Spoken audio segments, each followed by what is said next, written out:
And sir me marriage అయి 35 years అయిందా? Okay. So ఎలా అనిపిస్తుంది సార్ ఈ మ్యారేజ్ బాండ్? ఒక మంచి టిప్ చెప్పొచ్చు కదా మా అందరికి, ఇలా కలిసి ఉండాలి అంటే. కలిసి బాగుంటుంది. ఇవన్నీ గవర్నమెంట్ జాబ్ చేస్తాం. ఓకే ఉండేవాళ్ళం. ఓకే 60 years జాబ్ ఉంటా. ఓకే రిటైర్మెంట్ అయ్యారు. ఓకే. అయిన తర్వాత మా కోడలో మా అబ్బాయి ఉండే హైదరాబాద్లో.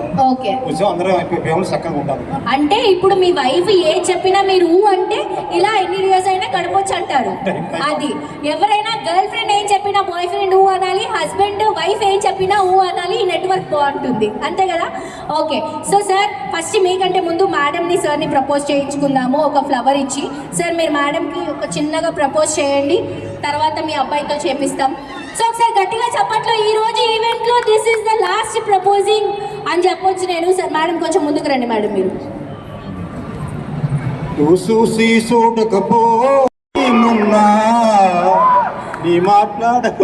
మాట్లాడు ఆడకపో. Thank you so much sir. చాలా చాలా చాలా ఇంప్రెస్ చేశారు. ఇలా ఇంప్రెస్ చేస్తే ఎందుకు పడరు? 35 years ఏంటి, 100 years అయినా ఉంటారు ఈజీగా. మేడం సార్ మీరు కూడా మీ డాడీ అలా చేశారంటే అబ్బాయి అయి ఉండి ఆయన కడుపులో పుట్టిన మీరు ఎలా చేయాలి? పట్టుకోండి. Come little forward please. Make it very simple. Sir simple ఏంటి సార్? అక్కడ చూడండి, మీ డాడీ ప్రపోజ్ చేస్తే ఆవిడ ఏడ్చేస్తున్నారు, కళ్ళల్లో నీళ్ళు వచ్చేస్తాయి అసలు, హ్యాపీ టీయర్స్. అలాంటి వాళ్ళ ముందు మీరు ఇంకేదైనా కొంచెం డిఫరెంట్గా ప్రపోజ్ చేస్తే బాగుంటుంది. అంటే ఏం చేసినా మీరు డాడీని బీట్ చేయలేరు అనుకోండి, బట్ ఎనీథింగ్ ఫర్ ఎస్. మనం ఎంతోమంది లైఫ్లో కలుస్తూ ఉంటాం, but you need to stay with one person throughout of life, right?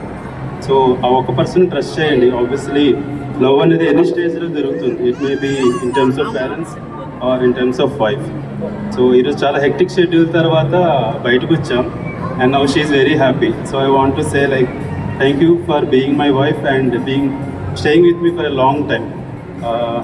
I love you Soujanya so much. ప్రతి ఒక్కరు మాట్లాడినప్పుడు so I wanted to know మీ love story or arrange marriage ఎట్లా క్రియేట్ అయింది ఈ బాండ్ అనేది. So just share a beautiful moments with us. Sir your name? Hello, your name? Kiran garu. Your name? సౌజన్య గారు. So మీరు లవ్ మ్యారేజా అరేంజ్ మ్యారేజా? Arrange marriage. Arrange చేసుకున్న తర్వాత లవ్ చేసుకున్నారు.